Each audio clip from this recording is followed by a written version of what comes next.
Dinake ng Angeles City Mayor Carmelo John Lazatin II ing kayang panlalawi, king masalese pamangobyerno o good governance at ing responsableng pamamuntukan, king kayang mumunang guesting king radio programa Join Tana Angeleños. Nung ka rin host siya, City Information Officer J. Pelayo, inyang January 20, agpang Mayor Lazatin maulagang ilele ing politika, king proseso ning pamangawang desisyon, bang epektibo yang apanibala ning syudad. Agpang kaya ing masalese pamanibala o pamamuntukan, makabasiya king gustong pamamalakad, malino direksyon at dapat tapat king pamanungkulan.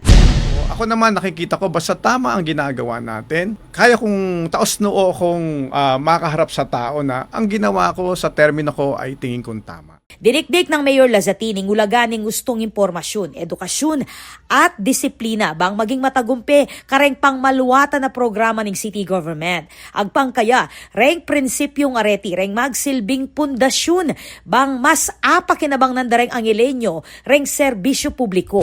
I'm trying to manage the city as much as possible. Kasi ayokong pinopoliticize natin ang mga galawan pagdating sa decision making. Kasi kamukha na sinabi ko kanina, karamihan na-abuse ang sitwasyon dahil sa pamumulitika. No, meron mga nakaugalian na pag nag-i-impose ka ng pagbabago, marami nagagalit.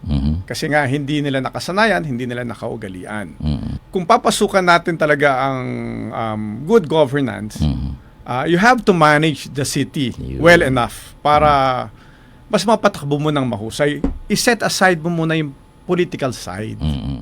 Ingaman wang interview minerya king RW 95.1 FM bilang parti ning balaw sa pamagpasikan king komunikasyon ning lokal na gobyerno kareng memalen ning Angeles. Ako po, Patricia Mamangon para king News Force, Pampanga. Balitang totoo king Balen, susuyo.